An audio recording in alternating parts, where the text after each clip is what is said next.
I would say so. Yep. How disruptive was that 10 minutes into the game? Yeah, it hurt, didn't it, Tone? It was a bit rudderless there when we had the football. You know, we made way too many errors and put ourselves under way too much pressure. And then when we did get the football back, we were rudderless. You know, I think we were lost. You know, to be honest, with losing Tyrone so early, really losing Ash yesterday, and then Tyrone so early. You know, I just think when we did get the football back, we just didn't do a lot with it. You know, and that was just a case of hanging on. Do you cut the guys some slack in the fact that, I mean, Peach probably hasn't trained much in the halves. AJ's first came back from, who did you expect to take control in that situation? Yeah, that's a good one. You know, look, you probably do got to cut them some slack there, but we made too many errors too, Tone, and penalties hurt us. Discipline was poor, and we need to be better than that. It was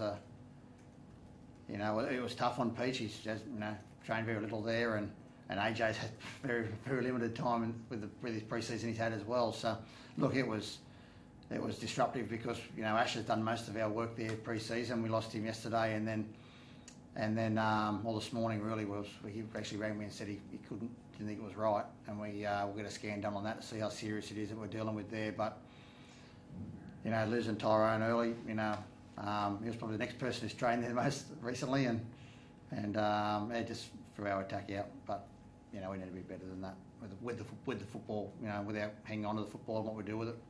Is Ash in doubt for next week as well? We'll get a scan done now to find exactly what we're dealing with, and we'll look at that tomorrow. He had this similar thing last year, I think, with the quad. I don't think he missed many games, but is that something that you've got to look at, sort of?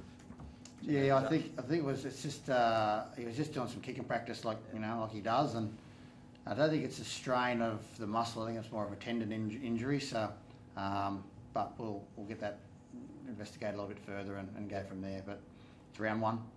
We can dust ourselves off and move on from that. And you've got Cuddle this year, I guess, to call on. Like someone like Riley Jackson might come into the reckoning. Yeah, absolutely. Riley will definitely come into the equation if Ash and Tyrone are no good next week. That's for sure. You've got faith in, like he's obviously got the experience there to slot in and hopefully not lose too much. Yeah, he's a good player, Riley. That's why we signed him. He's been in a really good system. I watched him play today. I thought he did a decent job there at Tweed, and he played well last week as well. So look, he's that's part of the reason this year. On the bright side, we do have a little bit of depth there in that position. Yeah. And utmost faith in Riley. If he gets his call next weekend, then he'll do the job.